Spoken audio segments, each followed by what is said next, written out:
Magandang araw po sa inyong lahat, lalo na sa ating mga kawal, police, coast guard, firefighters, jail officers, at lahat ng tagapagtanggol at naglilingkod sa bayan at sa inyong mga pamilya. Ako po si Father Dion, isang paring katoliko ng Military Ordinariate of the Philippines at isang kapilyan ng Hukbong Katihan ng Pilipinas. At ito po ang salita ng Diyos, ang ating gabay. Ngayon po ay Sunday, January 11, 2026, at ginugunita po natin ang kapistahan ng pagbibinyag ng Panginoon. Ang kapistahang ito ay tahimik na nagsasara sa panahon ng Pasko. Wala ng awit ng mga anghel, wala ng mga pastol at mga pantas. Ang nakikita na lamang natin ay isang simpleng tagpo. Si Jesus ay nakapila kasama ng karaniwang tao. Hindi siya nagbibigay ng utos. Hindi siya humihingi ng parangal.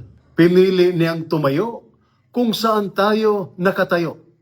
At dito nagsisimula ang isang mahalagang mensahe para sa inyong naglilingkod sa bayan. Sa ating unang pagbasa mula sa aklat ni Propeta Isaias, chapter 42, verses 1 to 4 and 6 to 7, inilalarawan ni Propeta Isaias ang lingkod ng Diyos. Hindi niya babaliin ang napiping-pingkaw.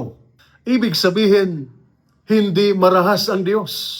Hindi siya nananakit ng sugatan. Hindi niya dinudurog ang pagod. Ito ay napakahalagang paalala para sa unipormadong naglilingkod.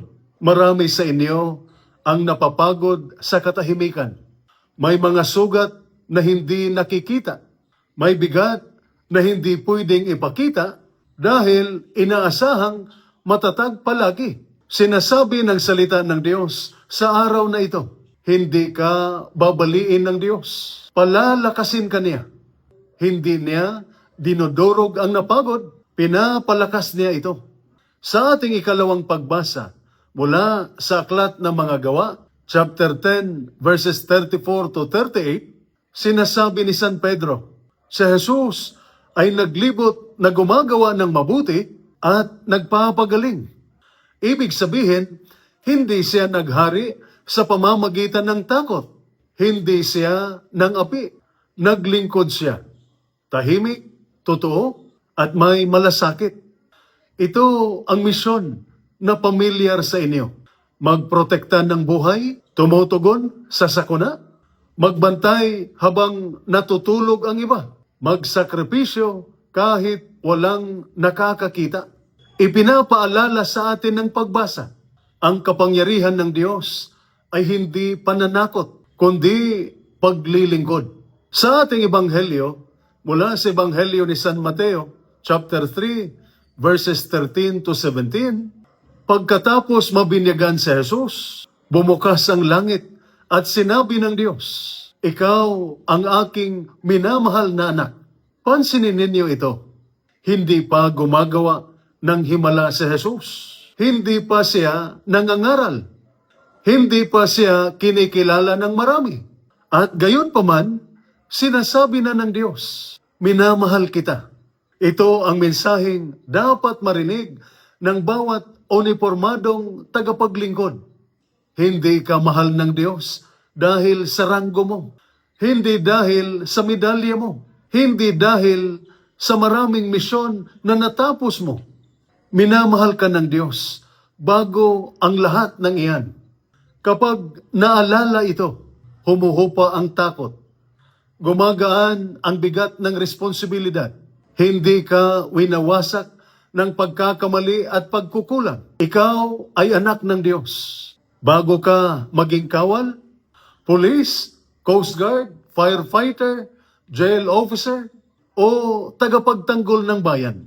Mga kapatid, itinuturo sa atin ng pagbibinyag ng Panginoon ang tatlong katotohanan. Kasama natin ang Diyos sa gitna ng tungkulin. Minamahal tayo bago ang anumang gawain.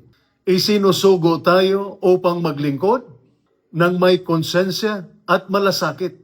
Sa pagpasok natin sa karaniwang panahon, dalhin natin ang katiyakang ito.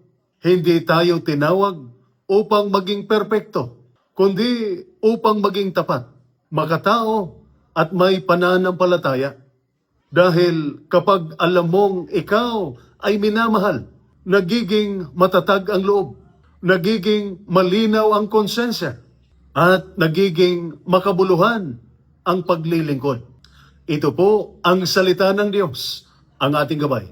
Manalangin tayo. Panginoong Diyos, ipaalala mo sa aming naglilingkod sa bayan na kami ay iyong minamahal na mga anak. Patatagin mo ang aming loob sa tungkulin. Ingatan mo kami sa panganib at panatilihin mong ang aming paglilingkod ay nakaugat sa iyong pag-ibig. Sa pamamagitan ni Kristo na aming Panginoon. Amen. At sumainyo at sa inyong pamilya ang pagpapala ng makapangyarihang Diyos, Ama, Anak, at Espiritu Santo. Amen. San Miguel Arcangel, ipagtanggol mo kami. Amen.